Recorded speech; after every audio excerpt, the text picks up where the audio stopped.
सबसे बड़ा दुख तो ये हुआ कि बिल पास नहीं हुआ, उसका विपक्ष ने जश्न मनाया। और हमें तो शर्म आती है राहुल गांधी जी पे कि नेता प्रतिपक्ष हैं और 46 मिनट के अपने जो भाषण था उसमें आपने बोला क्या? किन्हीं बहनों के बारे में आपने चिंता की? उनकी स्वार्थ, उनकी संकीर्ण मानसिकता स्पष्ट रूप से दिखती है। 33% आरक्षण जब देना था तो इनको पेट में दर्द क्यों होने लगा? आज आप पास क्यों नहीं किए? आज उन्हें क्वेश्चन पूछने का कोई हक नहीं है। आज ये जितनी बहाना बना ले, हम नारी शक्ति कभी उन्हें माफ करने वाली नहीं है। सभी लोग बिल पास नहीं हुआ उसके लिए आक्रोशित हैं, वो किसी भी दल की महिला हो। आप कभी माइक को साइड करके आप पूछ लें, आपको जवाब मिल जाएगा।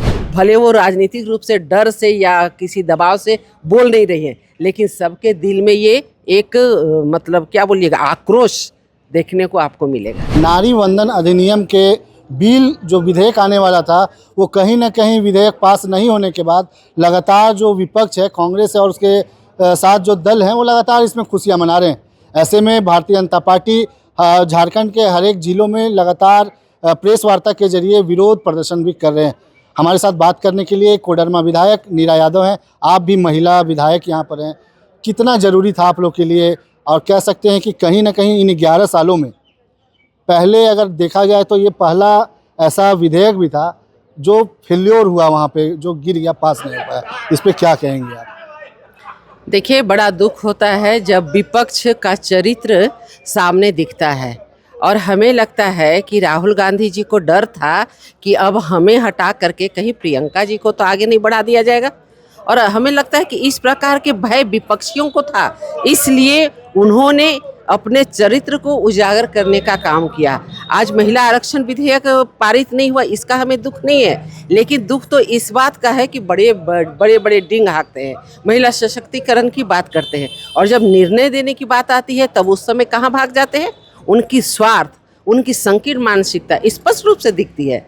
आज हम भाग्यशाली हैं कि प्रधानमंत्री जी, उन्होंने न सिर्फ कहा लेकिन करके दिखाने का काम किया।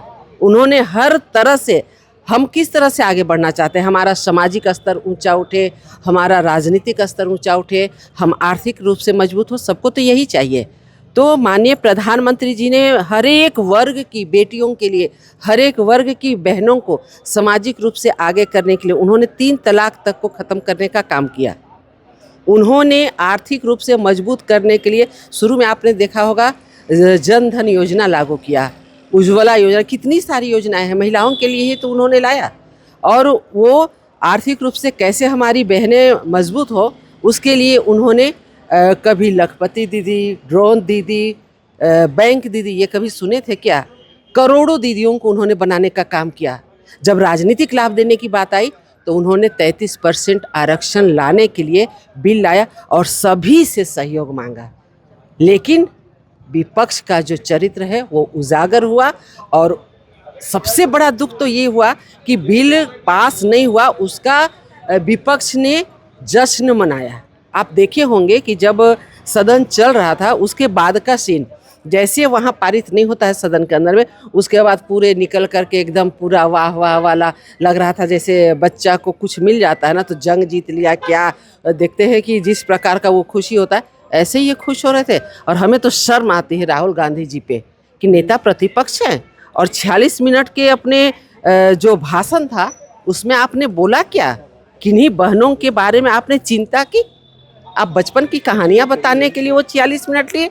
सदन का इतना महत्वपूर्ण जो स्पेशल डेट था, 3 दिन महिला आरक्षण पे वहाँ पर वार्ता होनी थी, उस पे पक्ष विपक्ष को बोलने का था, उसमें आप कहानी बताने के लिए गए वहाँ? इस पर विपक्ष भी कह रहा है मैम कि 2023 में यह बिल लाया गया था, 3 साल लग गए, उसके बाद आप लेकर आ रहे हैं। कहीं ना कहीं ये इसके पूरा पीछे जो है वो परिसीमन का आप लोग का सारा कुछ था जो लगातार उधर से कहा। देखिए, एक बात हम बता दें, विपक्ष तो आज सेना पे भी क्वेश्चन करते हैं, ऑपरेशन सिंदूर पे भी उन्हें सबूत चाहिए।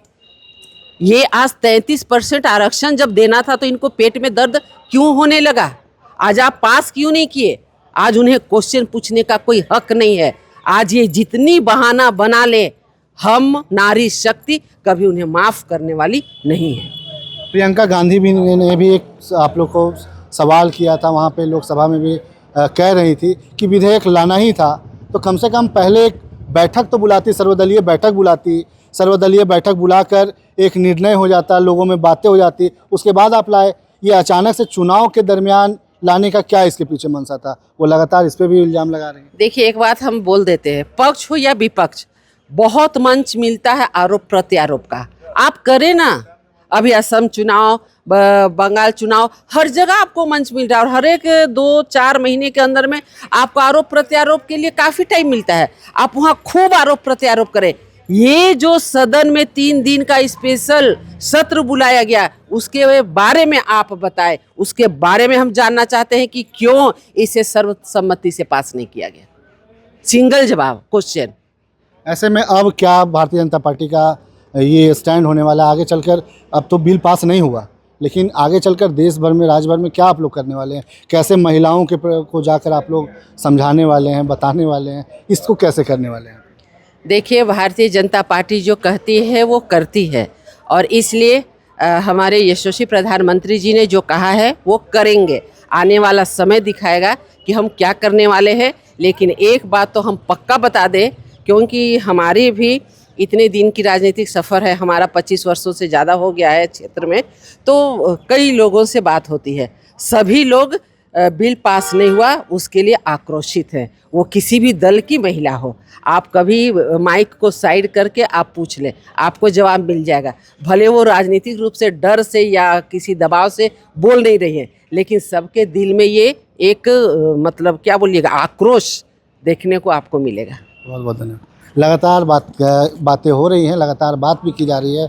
जो नारी वंदन अधिनियम के गिर जाने के बाद जिस तरीके से भाजपा लगातार अपनी आवाज़ों को प्रेस वार्ता के जरिए बता रही है, उसी में आज हज़ारीबाग में भी प्रेस वार्ता रखा गया था, जिसमें कोडरमा विधायक नीरा यादव मंच संचालन हज़ारीबाग के जिलाध्यक्ष कर रहे थे, वहीं प्रदेश अध्यक्ष आदित्य साहू भी आए हुए थे। फिलहाल के लिए इतना ही। मैं सितेश कुमार, द फॉलोअप, हज़ारीबाग। गोल, जहां 27 वर्षों के सफर में 17,000 से भी अधिक छात्रों ने डॉक्टर एवं इंजीनियर बनकर भरे सफलता की ऊंची उड़ान, जहां साधारण छात्र भी झारखंड टॉपर्स बनकर बना रहे इतिहास। दूरदर्शी शिक्षाविद श्री विपिन सिंह के मार्गदर्शन में मेडिकल एवं इंजीनियरिंग के लाखों छात्रों के लिए आशा की किरण के रूप में goal, nation's leading institute. Biome institute NEET की तैयारी के लिए एक भरोसेमंद नाम। यहाँ अनुभवी फैकल्टी, स्मार्ट क्लासरूम और बेहतरीन टीचिंग मेथड से स्टूडेंट्स को मिलती है मजबूत तैयारी। यहाँ हर स्टूडेंट को मिलता है पर्सनल गाइडेंस और डाउट क्लियरिंग का पूरा सपोर्ट। नीट 2027 और 28 के लिए फेज 2 बैच 30 अप्रैल से शुरू हो रहा है। आज ही बायोम इंस्टीट्यूट से जुड़े और अपने डॉक्टर बनने के सपने को दे सही दिशा। बायोम इंस्टीट्यूट सिर्फ मेडिकल प्रिपरेशन का संस्थान।